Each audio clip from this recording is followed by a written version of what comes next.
Glória a Deus. Convidamos a todos os irmãos a estarmos lendo a palavra do Senhor, mais uma vez, o texto da Epístola do Apóstolo Paulo aos Efésios, capítulo de número 4, e o versículo de número 10 até o versículo de número 12. Louvado seja Deus, queremos agradecer ao Senhor por essa oportunidade de mais uma vez estar juntamente com o povo de Deus adorando o Senhor, e também estar nessa responsabilidade de trazer a palavra do Senhor para a igreja. Agradecemos a vida do nosso pastor presidente, pastor Aldir Mamoto, pastor Edevaldo, nosso pastor vice-presidente, e a todos os irmãos obreiros do Ministério da Caminhagem. Deus abençoe a todos pela confiança, pelas orações, e aqui é uma grande responsabilidade, nós trazemos a palavra do Senhor. Nesses dias temos aprendido a palavra de Deus, e ontem estava sentado ao lado do pastor Renato, e a gente fazendo as anotações ali, e eu vendo assim, o que você está anotando aí? Olha, já tem várias pregações aqui, só pegando pouquinho a pouquinho do estudo mencionado. Tudo assim para poder levar para a congregação, né, a palavra que a gente recebe, porque Deus ele fala conosco através da oração, quando nós oramos, através da palavra, e quando nós somos ensinados também. Deus ele também derrama a sua palavra sobre nós, como disse Moisés, né? Goteja a minha doutrina, como chuva, como orvalho. E assim Deus ele vai derramando em nossas vidas. Uma rica bênção estamos aqui. Então vamos estar lendo o texto bíblico, aos Efésios capítulo 4, a partir do versículo 10, diz a poderosa palavra do Senhor. Aquele que desceu é também o mesmo que subiu acima de todos os céus, para cumprir todas as coisas. E ele mesmo deu uns para apóstolos, e outros para profetas, e outros para evangelistas, e outros para pastores e doutores, querendo o aperfeiçoamento dos santos para a obra do ministério, para a edificação do corpo de Cristo. Amém? Glória a Deus.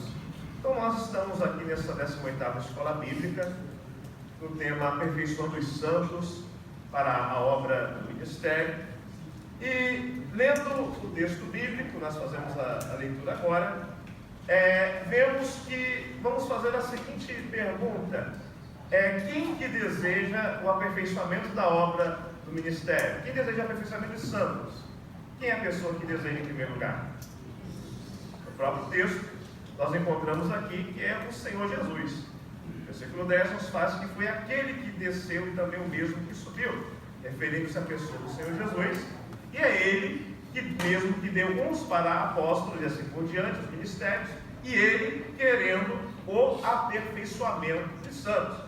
Então a pessoa mais interessada no aperfeiçoamento dos santos, nós vemos aqui que é o Senhor Jesus Cristo. E vendo que ele deseja o aperfeiçoamento da sua igreja, ele tem repartido para a sua igreja dons. E nós encontramos aqui no versículo de número 10, no versículo número 11, os dons ministeriais, da qual o Senhor, ele outorgou, que ele deu para a sua igreja, é o presente de Jesus para a igreja, os ministros. E vemos aqui 5 categorias. Vemos aqui apóstolos, nós vemos na lista falando sobre profetas, evangelistas e pastores e mestres, pastores e doutores. E nós também encontramos em outra lista no Novo Testamento a palavra de Deus se referindo a dons da qual o Senhor ele dá para a sua igreja, e não somente para algumas pessoas, não somente para o ministério, mas de um modo amplo. O Senhor ele tem capacitado a sua igreja para realizar a obra do Evangelho, a obra da evangelização. Então, não somente pessoas a qual Deus, algumas pessoas ele chama para o ministério, mas também agora para toda a igreja, ele dá dons para a casa do Senhor, para assim servirmos a Deus. Nós encontramos aquele texto bem conhecido, na primeira carta de Paulo aos Coríntios, no capítulo 12, e do versículo 4 ao versículo 6, e depois o versículo número 28.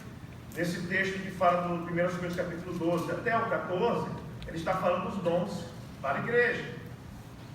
E aqui nós vemos nesse texto que fala da manifestação, da ação da Santíssima Trindade, do Deus Trino, agindo, repartindo a sua ação da igreja. No versículo 4 diz: ora, há diversidade de dons, mas o Espírito é o mesmo, e há diversidade de ministérios, de serviços, mas o Senhor é o mesmo, e há diversidade de operações, mas o mesmo Deus que opera tudo em todos. E no versículo 28, a palavra do Senhor diz: e uns pôs Deus na igreja, primeiramente apóstolos, em segundo lugar profetas, em terceiro doutores, depois milagres, depois dons de curar, socorros, governos, variedade de línguas, e assim não é limitado aqui. Paulo está somente fazendo menção de alguns só, mas são muitos outros, para o corpo de Cristo. E no versículo 5 nós vemos a concordância que Paulo, ele fala também lá em Efésios, que é o Senhor que dá ministérios, e a diversidade de ministérios, mas o Senhor é o mesmo, da pessoa de Jesus Cristo, ele que reparte. Então louvado seja o Senhor, porque é Jesus que tem dado pastores, evangelistas, apóstolos, profetas e doutores para a igreja. Mas qual seria a particularidade que existe nesses 5 ministérios? O que tem em comum esses 5 ministérios? O tema que eu quero trazer nesse estudo é as ferramentas do obreiro para o aperfeiçoamento dos santos. E existe aqui uma ferramenta em comum na vida do ministério. Qual que seria a ferramenta em comum dos ministros? Alguém poderia me ajudar? O que eles têm em comum? Alguém pode falar? Bíblia. Exatamente.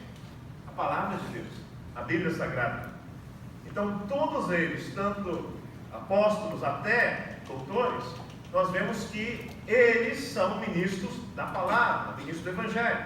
E a ferramenta que eles vão usar para o aperfeiçoamento da igreja, tanto numérico, para crescer através do ministério dos evangelistas, que são pregadores do Evangelho, anunciadores da Boa Nova, na unção e no poder do Espírito Santo, como também dos ensinadores e dos apóstolos, que são aqueles que fundam as igrejas, como o apóstolo Paulo. E nós vemos até hoje, de uma forma genérica, geral, os apóstolos hoje, pessoas fundando igreja, o trabalho missionário, e assim abrindo novas frentes de trabalho. Então nós vemos aqui que essa é a ferramenta comum, a palavra de Deus. Alguns textos eu deixei aqui para estar passando para a igreja, não vou estar lendo todos, devido também ao limite do tempo, mas nós encontramos aqui no Novo Testamento, em várias referências, também em Atos dos Apóstolos e nas epístolas pastorais, referindo aqui a ação deles e a ferramenta, eles usando a ferramenta da palavra de Deus. Apóstolos, o apóstolo Paulo, o apóstolo Pedro, ele falou que o ministério deles era oração e ensino da palavra, levar a palavra para a igreja. Nós vemos dos profetas também, eles declaravam a palavra de Deus, na unção e no poder do Espírito Santo. Os evangelistas, pastores e mestres. Então é a ferramenta em comum. Então a primeira ferramenta que eu quero listar aqui para a igreja, nesse estudo, para o obreiro, para o aperfeiçoamento da igreja, é a palavra de Deus.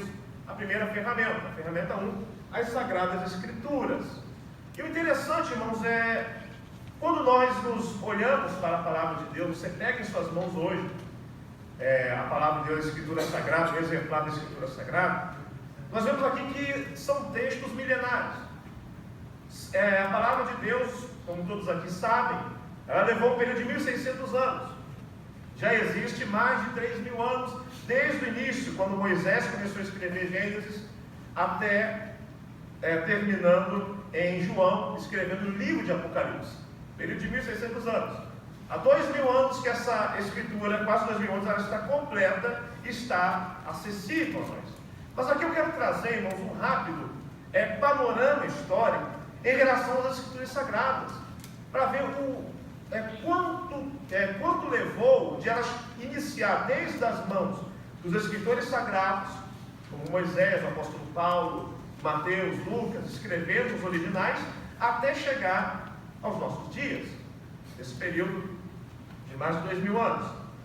Então nós olhamos aqui que, com o passar dos séculos, nações, reinos têm caído, nações têm vindo à existência, e mais povos têm sido abençoados com a palavra do Senhor, com a Bíblia sendo traduzida para milhares e milhares de idiomas. Hoje está acessível a milhares de idiomas. Inclusive o nosso idioma, a língua portuguesa, que é muito privilegiada, que ela tem uma das melhores traduções entre todas as nações, é da língua portuguesa, as melhores versões da Bíblia atual.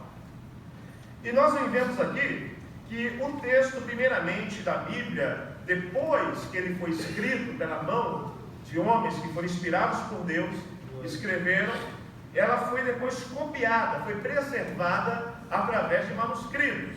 Então foi o primeiro passo. Naquela época não havia ainda impressão, não havia ainda folhas de papel, mas ela foi passando de manuscritos. O que são os manuscritos? Primeiramente, a Bíblia era dessa forma. Eram rolos ou livros da antiga literatura, que eles eram escritos à mão, e eram dois tipos de material que era usado, que era o papiro e o pergaminho. Eram dois materiais importantes usados para a manutenção.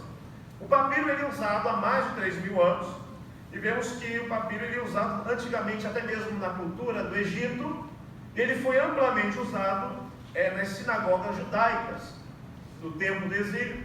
Eles liam as escrituras sagradas através de rolos de papiro. Era a forma de que lia a palavra de Deus. Então, não era carregado o livro da Bíblia como nós hoje carregamos, na nossa maleta ou na sua bolsa. Mas era muito difícil uma pessoa, era impossível uma pessoa carregar todos os livros da Bíblia naquele tempo, que era cada livro em um rolo. Então nós vemos essa dificuldade. Era dessa forma. Depois nós vemos aqui o pergaminho, que esse outro material era feito de peles de animais, tá? E essa pele era curtida, polida, e depois ela era utilizada na escrita. Ele era um material gráfico melhor que o papiro, e o seu uso ele foi mais recente do que o papiro. Então ele veio desde o início da era cristã, e apesar de ser conhecido antes, é também mencionado na Bíblia, na segunda epístola de Paulo ao Timóteo, no capítulo de número 4, e no versículo de número 13. O apóstolo Paulo ele faz menção do rolo e também do pergaminho. Ele diz assim: quando vieres, traze a capa que deixei em Troade, em casa de Carpo, e os livros, principalmente os pergaminhos. Então Paulo aqui na sua segunda prisão, ele estava já aguardando o seu martírio, mas aqui ele pede para Timóteo que trouxesse os livros e principalmente os pergaminhos que continham o conteúdo, parte do conteúdo que nós temos da Sagrada Escritura, da Bíblia Sagrada. Agora nós vemos que não existe em nossos dias os manuscritos originais, ou seja, aquele que foi o papiro, o pergaminho que foi escrito pela mão dos apóstolos ou dos profetas. Mas nós vemos aqui que existem alguns motivos de não termos originais hoje. Primeiramente, o costume dos judeus de enterrar todos os manuscritos estragados pelo uso ou qualquer outra coisa, ou para evitar também a mutilação, a interpolação espúria, né? No caso, a pessoa querer acrescentar mais escritos que não fossem originais. Os reis idólatras, nós vemos em várias vezes no Antigo Testamento perseguições contra as Sagradas Escrituras, quando reis idólatras índios se levantavam em Judá e também Israel.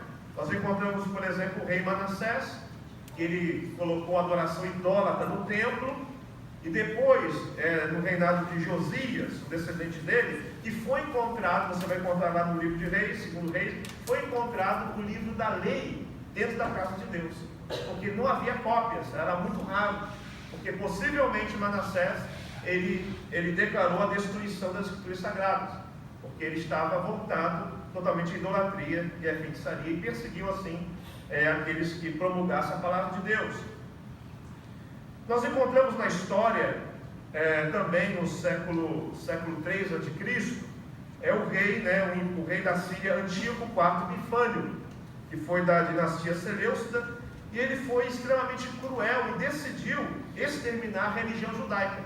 E a forma que ele queria fazer isso, ele queria implantar a cultura helenista com força, com violência, dentro de Jerusalém, dentro do povo judeu. Ele queria tirar toda a raiz cultural dos judeus e implantar a cultura grega. E implantando a cultura grega, isso também incluía a idolatria, a adoração a ídolos. O que ele fez? O plano cruel dele foi destruir toda a cópia das Escrituras Sagradas e matar o maior número de sacerdotes possíveis. Ele queria destruir a palavra de Deus. Ele não conseguiu prosperar no seu intento, mas ele, todas as cópias que ele encontrava, ele mandava destruir. Tempos depois, no século III depois de Cristo, nós encontramos o imperador romano Diocleciano. Ele promulgou, ele ordenou o Dies Traditionis, ou seja, o dia da qual era obrigatório todo cristão que portasse um exemplar da Escritura Sagrada fosse entregue a uma autoridade romana para ser queimado. Porque essa foi uma das maiores perseguições à igreja, porque ele mandou destruir todas as Escrituras existentes. Então, todas as cópias das Escrituras. Então vemos assim que ele mandou destruir, entregar, e muitas pessoas foram mortas nesse período de tempo. Então, nós vemos que por causa dessas perseguições pelo tempo, e também nós não temos hoje os originais. Mas louvado seja o Senhor que permaneceram muitas cópias, muitos manuscritos. E hoje, vários manuscritos da Bíblia estão hoje em muitos museus do mundo. Eles estão em formato de códices, ou seja, em livros em formato de pergaminho, estão muito bem guardados, e também rolos. E os manuscritos mais antigos são o encontrado no ano de 1947, os rolos do Mar Morto, que contém todo o livro de Isaías e fragmentos de outros livros do Antigo Testamento, no idioma hebraico, e foi datado esses rolos que foram escritos no ano 100 a.C., período da qual eles foram escritos. Então são os rolos, o material mais antigo que nós temos. Outros aqui, somente resumindo, não vamos estar passando por todos, sabendo que existem milhares no mundo. Os códices do Antigo Testamento hebraico, o Pentateuco, que é do ano 900 depois de Cristo, o Códice Petrogradiano do ano 916, o Códice Aleppo do ano 930, são os outros também muito antigos, na língua hebraica. Encontramos também manuscrito Antigo e Novo Testamento no grego, o famoso Códice Vaticano, que é do ano 325 depois de Cristo, está o Antigo Testamento na língua grega, o Códice Sinaítico, o Códice Alexandrino, o Efraim e outros assim. E famosas traduções que vieram também, depois do grego, a Vulgata Latina para o latim, e também versões egípcias e cóptas do ano 500 depois de Cristo. Mas depois, irmãos, no século XV, nós encontramos na história da humanidade a invenção da imprensa, por Johann Gutenberg. E desde então a Bíblia ela foi sendo agora transmitida, copiada através desse recurso, dessa máquina, da imprensa. Então foi uma revolução no terreno da escrita, da leitura e também da distribuição das Escrituras Sagradas para a humanidade. Foi um método muito mais rápido e poderia fazer muito mais cópias em muito pouco tempo. Foi o grande passo. E dessa forma agora, nós vemos a língua portuguesa sendo alcançada com a sua própria versão. E vemos essa versão aqui traduzida por João Ferreira de Almeida. Ele traduziu todo o Novo Testamento até o ano de 1681 e depois ele traduziu o Antigo Testamento até o livro de Ezequiel, capítulo 48, versículo 21. Então ele não conseguiu concluir em vida a sua tradução, mas depois os seus amigos, especialmente Jacob Odenacker, ele conseguiu concluir todo o Antigo e Novo Testamento na tradução de João Ferreira de Almeida, que é uma das mais conhecida para a língua portuguesa. Nós vemos aqui que depois essa tradução ela passou por várias revisões. A primeira foi em 1894, a segunda revisão em 1925. É necessário revisar o texto, visto que João Ferreira de Almeida ele não tinha um amplo conhecimento da própria língua portuguesa. Ele vivia no exterior, ele vivia na Holanda, então houve a necessidade de fazer algumas correções no texto da língua portuguesa. Então foram feitas revisões em 1894, 1925 e depois em 1951, a imprensa bíblica brasileira ela publicou a primeira edição revista e corrigida. E a edição revista e corrigida, ela é a versão, a edição oficial, para as Assembleias de Deus. Aqui na Assembleia de Deus usa oficialmente a Almeida Revista e Corrigida. Depois a Sociedade Bíblica do Brasil, ela concluiu de 1951 a 1958 a primeira edição, que é a Almeida Revista e Atualizada. Então depois a Sociedade Bíblica do Brasil ela fez essa outra versão. E existem algumas poucas diferenças, mas também muito importante, entre as versões da Almeida Corrigida e Almeida Atualizada. Quantos aqui têm mais de um exemplar da Bíblia Sagrada? Quantos? Glória a Deus, bastante irmãos. Né? Tem mais de uma Bíblia, tem mais de 2 Bíblias. Isso é muito bom. É bom porque, graças a Deus, hoje nós podemos ter muitas Bíblias, acesso a muitas Bíblias de estudo, e também versões da língua portuguesa, que existem várias. Então isso é muito importante. Uma das curiosidades aqui, a versão Almeida Revista e Corrigida, que é a que nós temos. Quantos tem essa aqui, a Almeida Revista e Corrigida? Essa aqui que estou usando a Almeida Revista e Corrigida. Ok.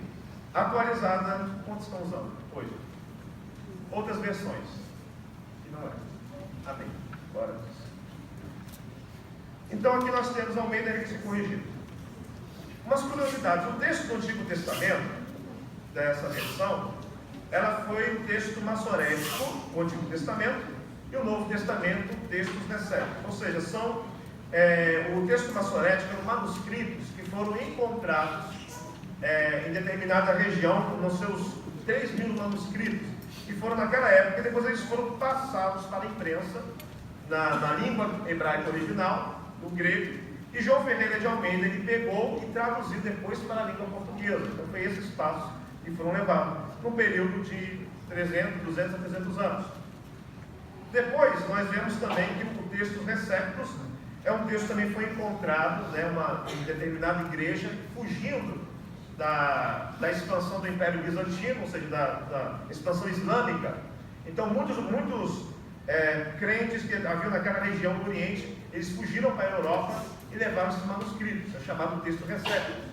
Então, todos eles tinham a mesma fonte, a mesma origem, e foi traduzido no Novo Testamento. Depois, com o tempo, no século 17, 18, 19, foram encontrados outros manuscritos, mais antigos ainda. E aí que foi então feita a Almeida Revista Atualizada, baseado no Novo Testamento, nesses manuscritos gregos mais antigos.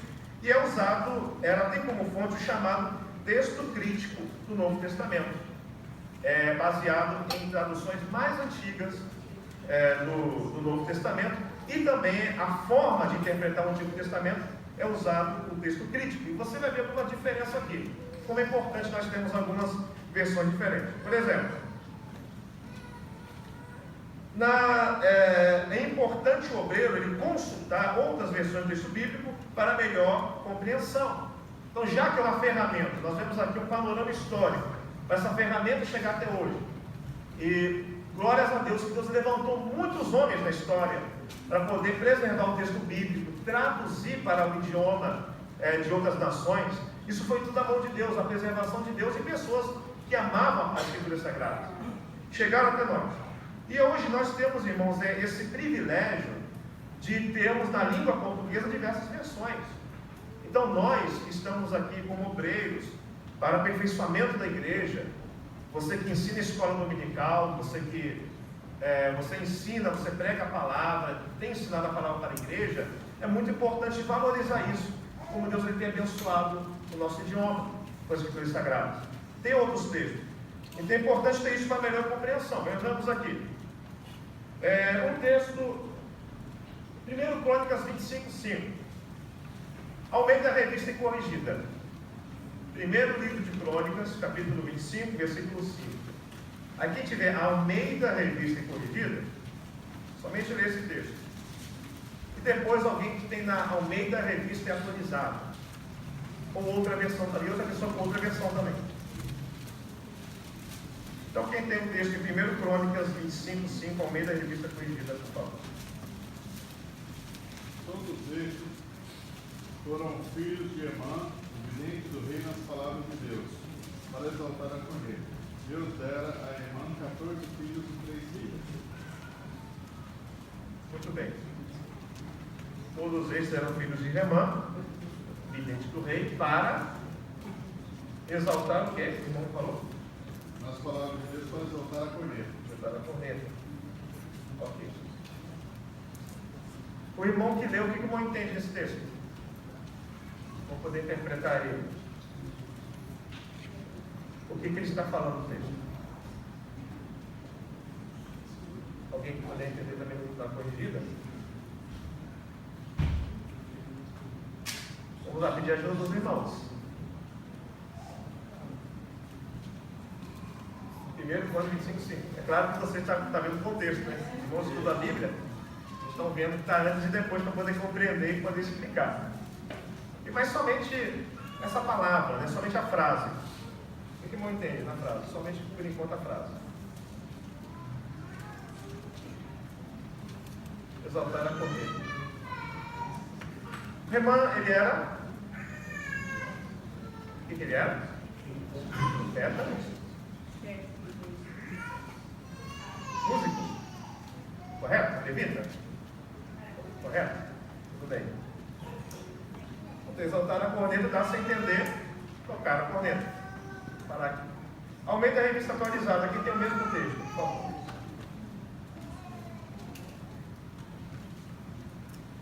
Pode ler. Versão Almeida, revista atualizada. ANA.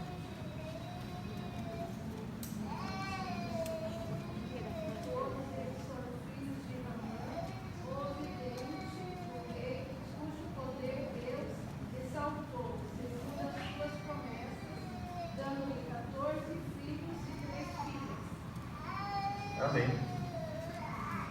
Nós reparamos aqui, você vê que existe uma diferença muito grande entre uma versão e outra, e que mudou totalmente o significado.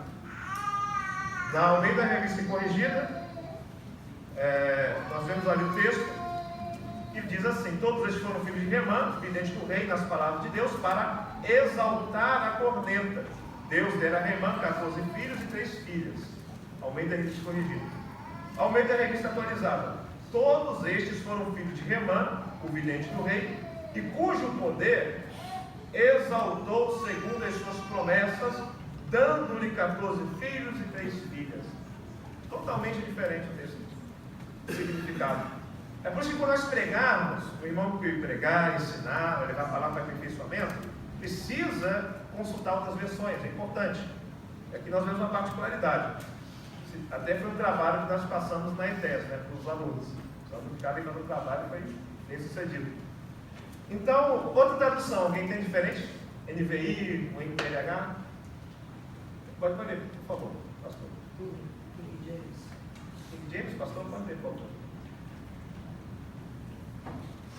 Todos eles foram filhos de Remã, o vidente profeta do rei, cuja família foi exaltada diante de muitos, conforme as promessas de Deus haveria de torná-lo poderoso. Deus lhe concedeu a Remã 14 filhos e 3 filhas. Pastor também. Pastor. Todos estes foram filhos de Remã, o vidente do rei, os quais lhe foram dados segundo as promessas de Deus exaltadas.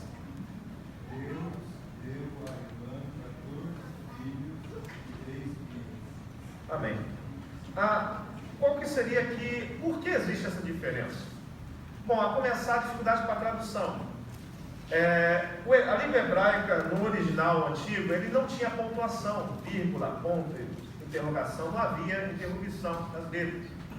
Então havia essa dificuldade, o tradutor, às vezes não familiarizado com o idioma da época, contemporâneo, quando foi escrito, ele deveria ele consultar e estudar para ver realmente qual seria o sentido do texto. O segundo ponto é o chamado hebraísmo. O que é hebraísmo? São palavras, metáforas, ou seja, palavras com significados. Então seria o sentido da palavra corneta aqui, que no original é chifre. E a palavra chifre no hebraico, ela tem um amplo sentido, dependendo do texto, ela vai mudar totalmente o significado.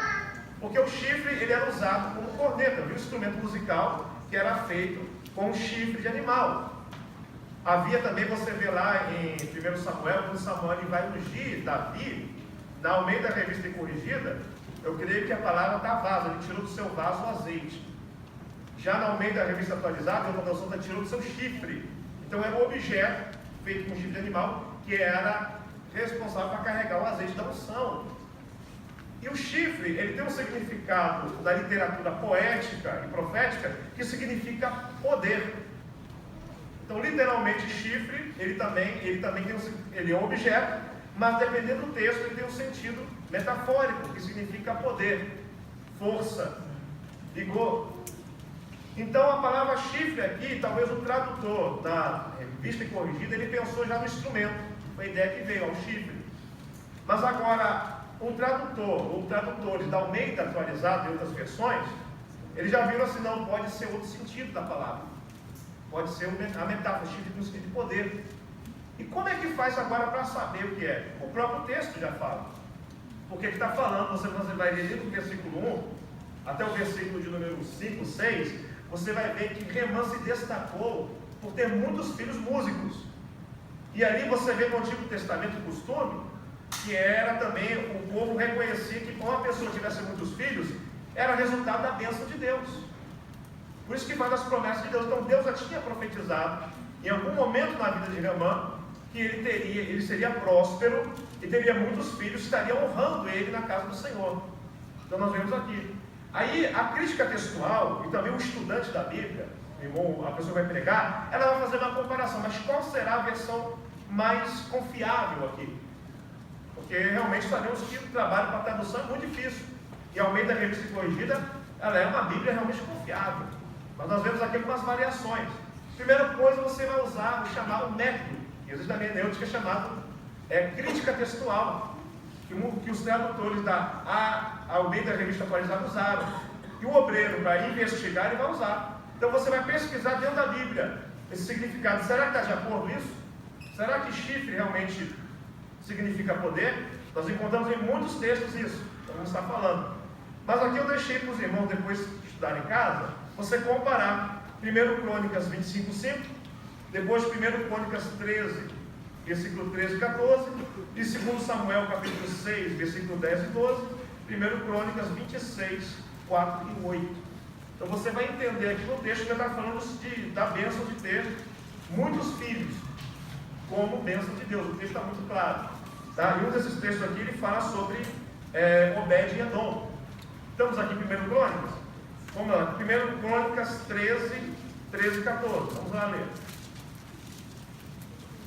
A palavra de Deus ela diz: pelo que Davi não trouxe a arca a si, a cidade de Davi, porém a fez retirar a casa de Obed-Edom, o geteu. Assim ficou a arca de Deus com a família de Obed-Edom 3 meses em sua casa. E o Senhor abençoou a casa de Obed-Edom e tudo quanto tinha. Eu tive aqui um texto. Aí você vai lá para 1 Crônicas 26, 4 e 8.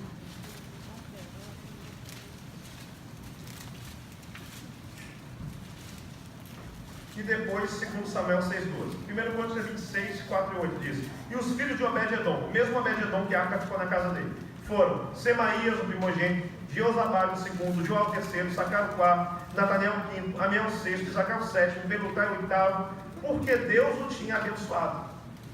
Então a gente vê que no momento que a arca ficou na casa de Deus, nós não sabemos qual foi a forma que Deus abençoou Obed-Edom. A resposta já está alguns capítulos depois, porque Deus o tinha abençoado.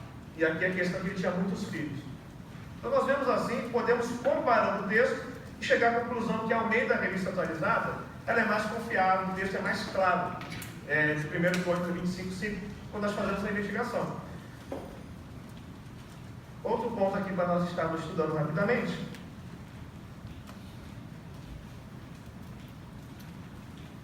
Segundo Samuel, capítulo 15, versículo 1 e 7. Essa aqui tem uma diferença bem grande no ponto.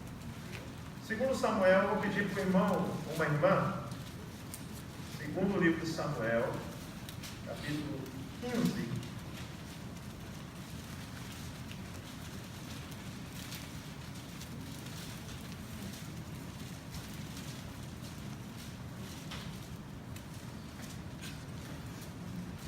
E o versículo, vamos estar lendo,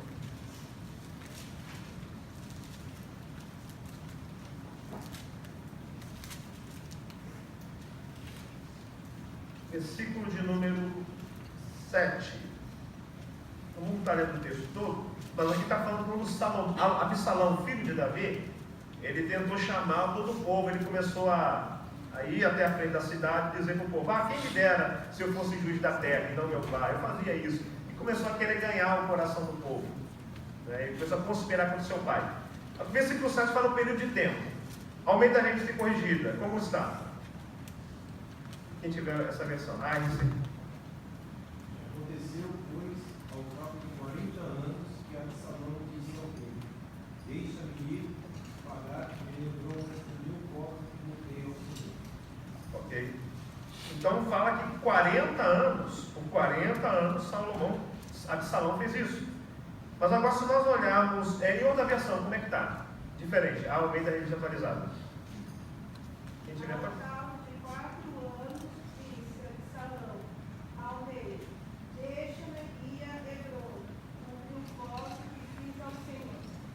Ok. Então vemos aqui 4 anos. A questão do texto aqui pode ser a idade de Salomão, possivelmente, a idade de Salomão, mas eu acho que pode ser talvez um pouco difícil, porque quando nós lemos lá em 2 Samuel, capítulo 5, versículo 4 e 5, fala que todo o período em que Davi ele reinou em Hebrom e também em Israel, foi um período de 40 anos, tá? Capítulo 5, e o versículo de número 4, que nos fala o período de tempo. Onde eu poderia ter sido a idade de Absalão, nós não sabemos. Mas aqui nós vemos aqui que o texto que foi lido, o último texto da Almeida Revista Atualizada, ele usou a chamada crítica textual, para poder colocar possivelmente o tempo que ele usou. Porque no hebraico também não havia números como nós temos aqui, né? Nós usamos numerais indo-arábicos, 1, 2, 3, mas naquele tempo não havia nem letras. Então, como era cópia feita atrás de cópia, às vezes um risco a menos, irmãos, alteraria toda a numeração. Tá? Então há uma possibilidade aqui. Então nós vemos essas variações que nós podemos assim estar estudando na palavra de Deus e podemos estar vendo a importância de ter outras traduções da Bíblia. Aqui vamos passar mais um pouco. Agora nós vemos que é dever, primeiro ponto termos a ferramenta da palavra de Deus, conhecer a palavra. E o segundo, no mesmo tópico, é o dever do obreiro para o aperfeiçoamento dos santos, ele conservar a sã doutrina e interpretar o texto com qualidade. Então, uma das coisas que o apóstolo Paulo ele pedia para os obreiros é que se fosse conservar a palavra que foi passada.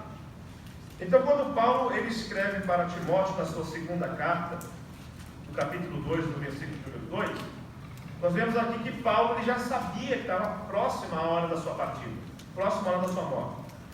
E Paulo ele diz: o que de mim, entre muitas testemunhas ouviste, confio a homens fiéis que sejam idôneos para também ensinar os outros.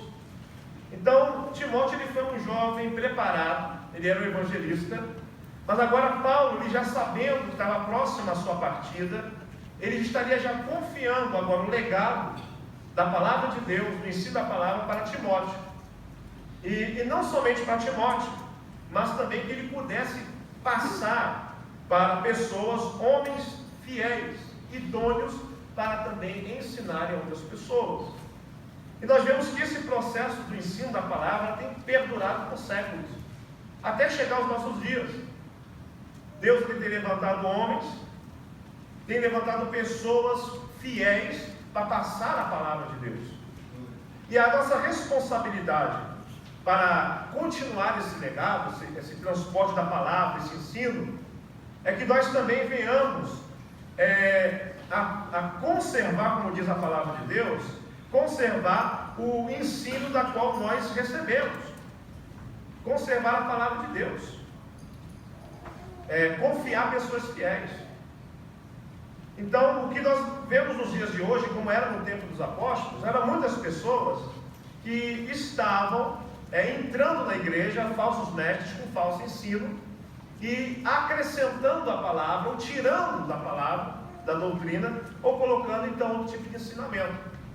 Mas a nossa responsabilidade, primeiramente aqui, usando a ferramenta da palavra de Deus, é conservar a sã doutrina. é conservar a palavra de Deus, é interpretar o texto com qualidade.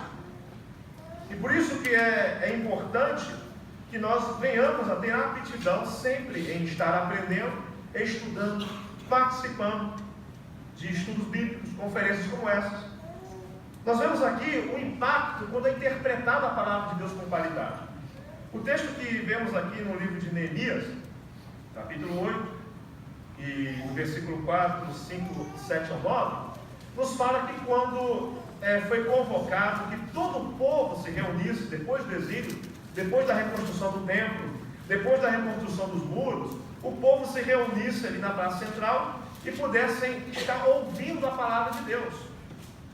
Nós entendemos aqui nesse texto que quando Esdras ele tomou a posição para estar ensinando a palavra de Deus, ele lia a Escritura Sagrada, era na língua hebraica, mas muitos mais jovens, eles não sabiam mais o idioma hebraico, eles ficaram na Babilônia por 70 anos.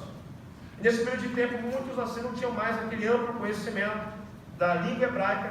E aí vemos aqui algo interessante no texto, versículo de número 4 e 5. E Esdras, o escriba, estava sobre um púlpito de madeira, que fizeram para aquele fim. Estava em pé junto a ele, à sua mão direita, Matitias e Sema, e Anaías, e Urias, e Hilquias, e Macés, e à sua mão esquerda, Pedaías, e Misael, Malquias, Rassum, Rasbadana, e Zacarias, e Mesulão. E Esdras abriu o livro perante os olhos de todo o povo, porque estava acima de todo o povo, e abrindo ele, todo o povo se pôs em pé. Aí a partir do versículo 7. E Jesua, Bani, Serebia, Jamim, Acube, Sabetai, Rodias, Macés, Querita, Azarias, Josabade, Hanã, Pelaías e os levitas ensinavam o povo na lei, e o povo estava no seu posto. E leram o livro na lei de Deus, e declarando e explicando o sentido, faziam que lendo se entendesse. E Neemias, que era o Tissata, e os sacerdotes e os escribas e os levitas que ensinavam o povo, disseram a todo o povo: esse dia consagrado ao Senhor, vosso Deus, pelo que não vos lamenteis nem choreis, porque todo o povo chorava ouvindo as palavras da lei. Então vemos aqui que eles leram o livro, explicando o sentido e fazendo que lendo se entendesse. Então aqui, possivelmente era uma tradução que eles faziam, a interpretação do texto para o idioma aramaico. E aqui nós vemos que o povo, o impacto da compreensão da palavra de Deus levou o povo ao quebrantamento, levou o povo a chorar, porque realmente a meta era que o povo tivesse um contato com a palavra de Deus. E vemos que Deus, ele usa por muitas vezes intérpretes, pessoas para estar levando, explicando o texto. E o intérprete é você. Você que ensina, você que prega, você que tem a oportunidade na igreja, você tem o dever, você tem a missão de levar o texto para que o povo possa absorver e essa palavra venha criar efeito na vida daquelas pessoas. O povo sentiu realmente que ele estava tão afastado de Deus e houve aquele quebrantamento. E é dessa forma que é o propósito de nós estudarmos a palavra do Senhor. Não podemos simplesmente chegar, irmãos, às vezes o obreiro falar: olha, irmão, cheguei aqui, eu não estou preparado, mas eu vou estar lendo o texto aqui. E você não fala nunca. É bem ensinado já para mear disso. Nunca fala isso, porque o povo já vai colocar uma barreira para não ouvir mais. Porque você não estava preparado, como é que eu vou ouvir o quê? Se a pessoa não se preparou. Então tem que haver um preparo.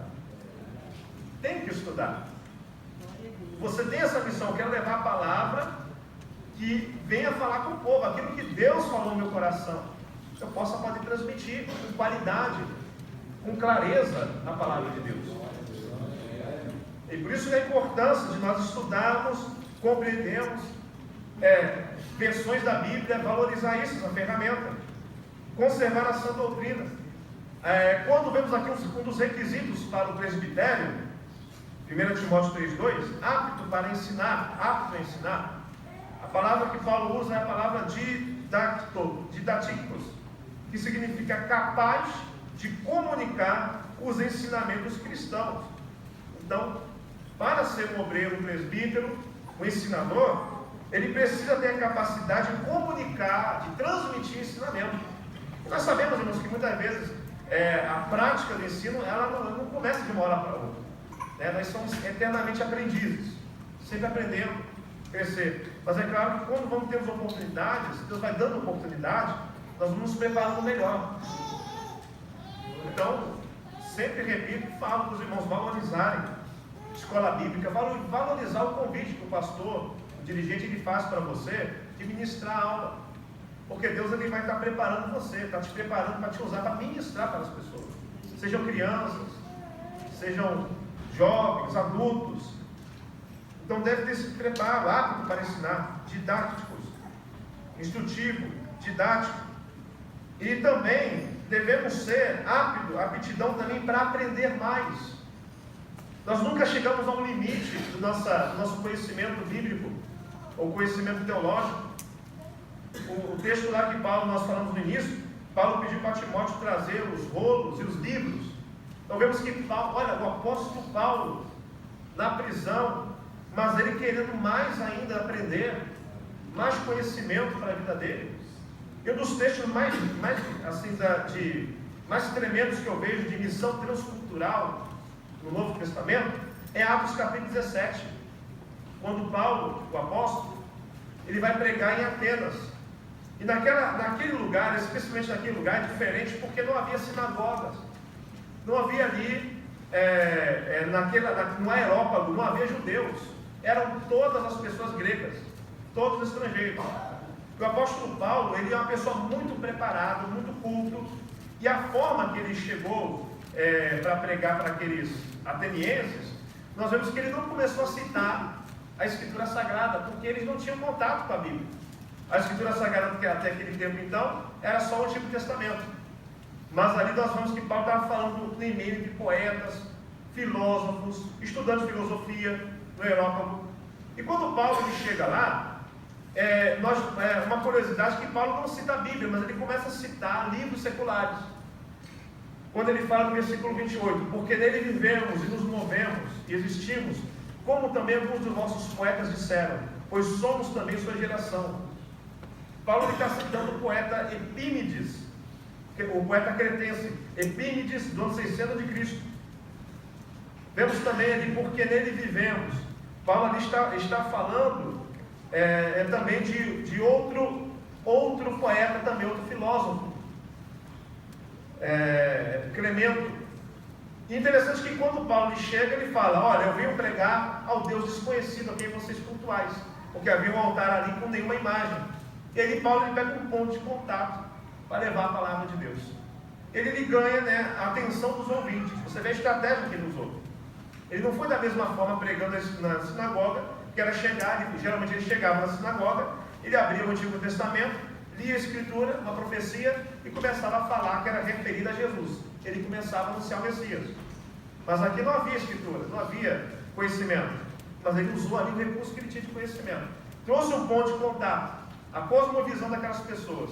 Ele começou a pregar a palavra, ensinar a palavra. E assim alguns ouviram. Então houve ali um ponto de contato. Então preparo para a gente chegar. Hoje, meus amados irmãos, estamos diante de tantas seitas. E as seitas, elas investem para a propagação da sua crença, do proselitismo. Eles usam diversas formas. Eles batem a nossa porta, colocam um panfleto. Eles usam a internet, as redes sociais, de diversa forma para comunicar aquilo que eles acreditam, a sua religião. E são preparados, muitas vezes, para poder dialogar conosco. E aí que nós devemos nos preparar para estudar mais. Você está preparado para chegar e falar, conversar com pessoas de uma outra religião, com um espírita, com uma pessoa de uma seita, e várias assim? Está preparado? Então devemos estar preparados. Com conhecimento da palavra de Deus, com graça de Deus também. É claro, a dependência do Espírito Santo, mas também, é claro, o nosso preparo para poder chegar e argumentar aquilo que nós cremos. Porque muitos deles vão usar também a palavra de Deus, a Escritura Sagrada, para tentar, de uma forma distorcida, e um texto fora de contexto, para eles poderem ensinar a doutrina deles. Mas a gente vai apresentar a palavra de Deus na sua doutrina. Então, esse é necessário estarmos preparados e conservando a doutrina da palavra de Deus. A segunda ferramenta, depois da palavra, que eu vejo aqui na Bíblia Sagrada, é a conduta e o exemplo. Existem, claro, nós poderíamos falar, irmãos, de muitas coisas, mas eu queria listar somente essas duas: a palavra de Deus. Em segundo lugar, a conduta é o exemplo do próprio obreiro. A própria ferramenta que Jesus ele vai usar para o aperfeiçoamento dos santos é você. É o obreiro. No seu conhecimento, na sua capacidade de comunicar a palavra, a doutrina, mas também na sua conduta é o exemplo. Porque não adianta a gente conhecer a palavra, conhecer a doutrina, ser formado em muitos cursos para formar teologia, mas nós não temos exemplo. Não tem como. E Paulo, quando ele ensina a Timóteo, ele passa para Timóteo, também passa para a igreja, nós vemos que ele fala muito do exemplo.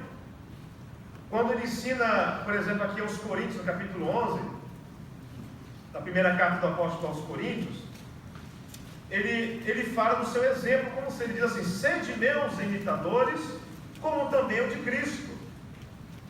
Então, como é que nós podemos ver a Jesus? Como é que é conhecer a Jesus? Às vezes, o novo convertido, ele não tem tanto conhecimento da palavra de Deus. Ele está começando a se alimentar da palavra de Deus. Ele precisa ainda receber a palavra na boca, explicando, com calma, os rudimentos, as bases da nossa doutrina. Ele está começando a ter contato com a Bíblia.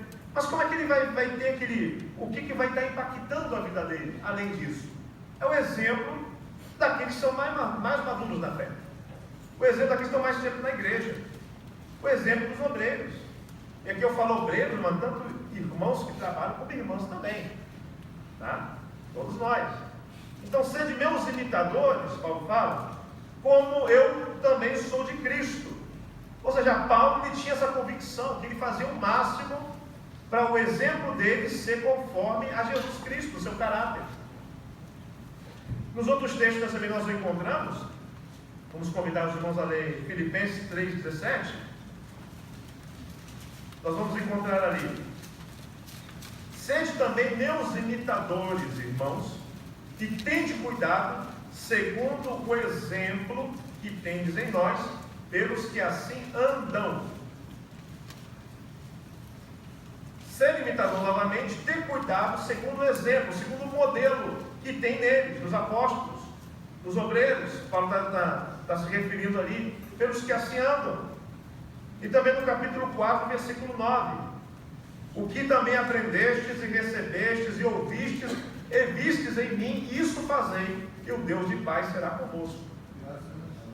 Agora, será que nós, irmãos e irmãs, temos sido esse modelo para os mais novos na igreja?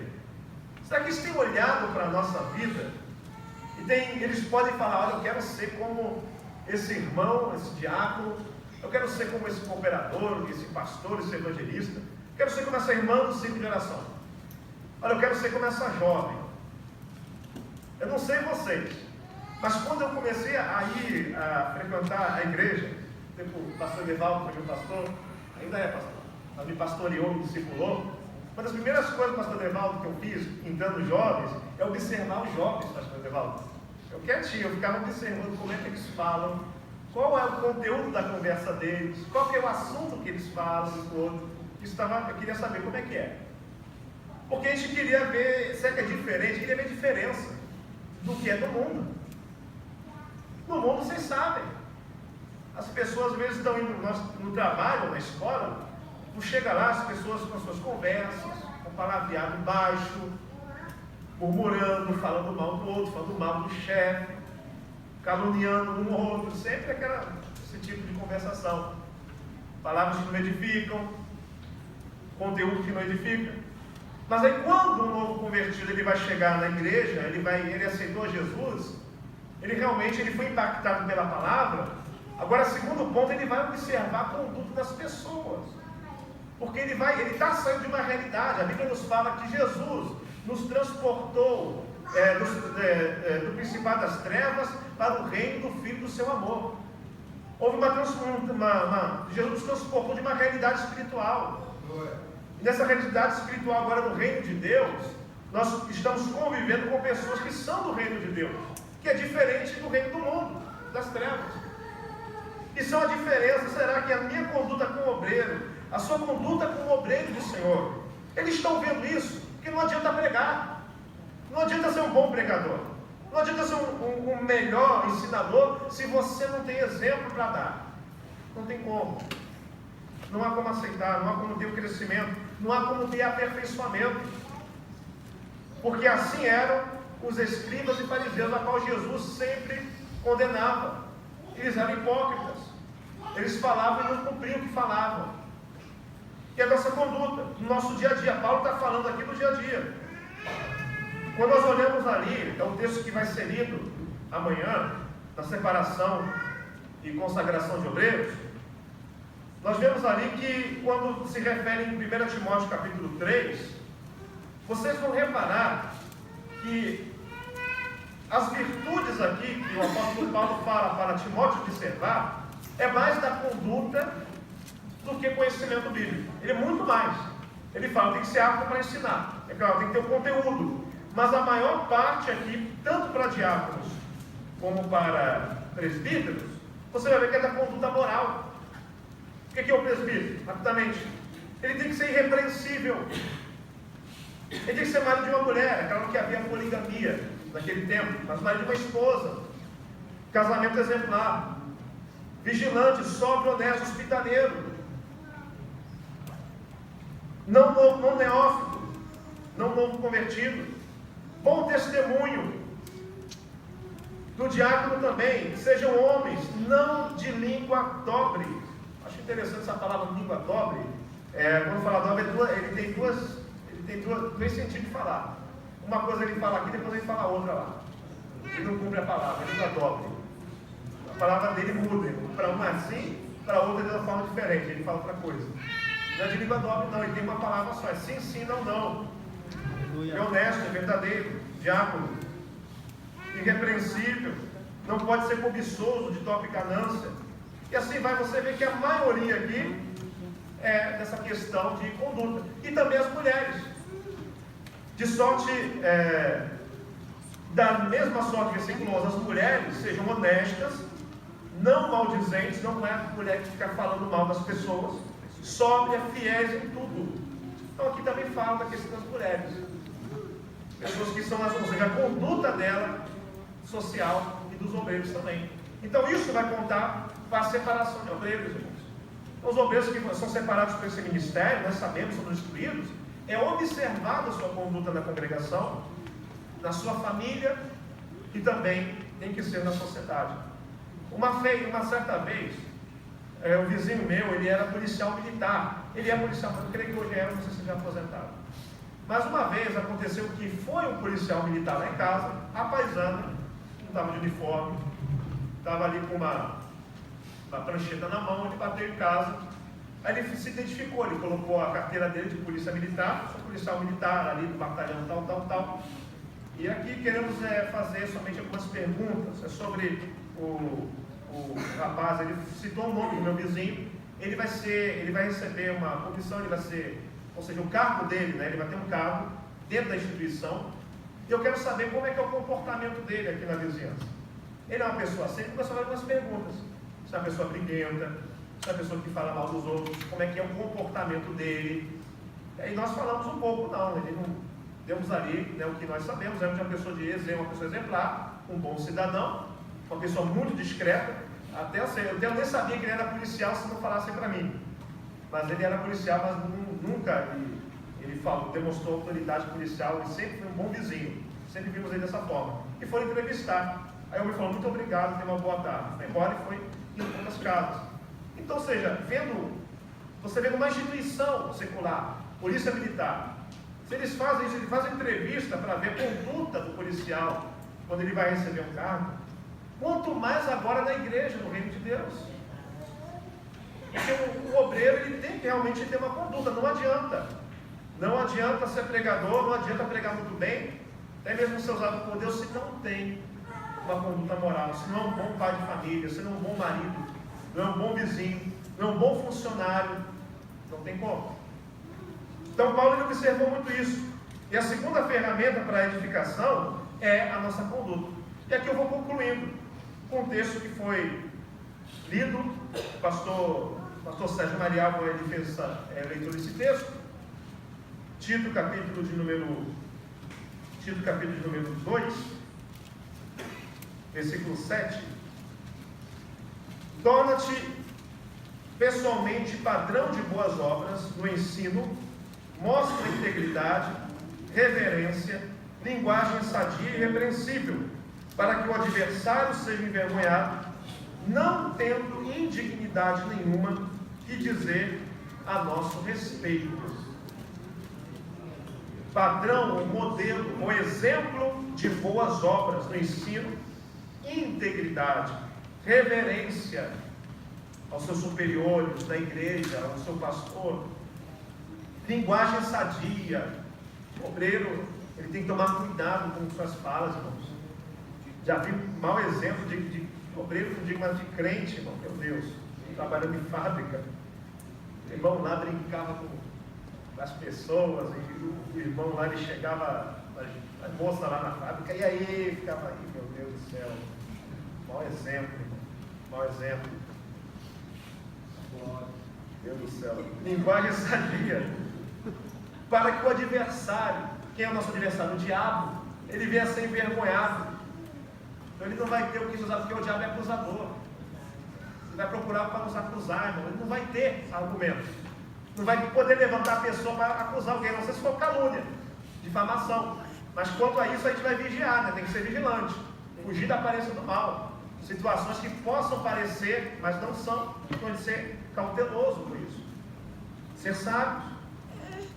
Para que não tendo dignidade nenhuma que dizer a nosso respeito. E aí, irmãos, a pessoa ela tem essa conduta, ela vai ser um exemplo. Os mais jovens, homens, irmãs, mais jovens, vão ver o exemplo das irmãs mais maduras, mais experientes.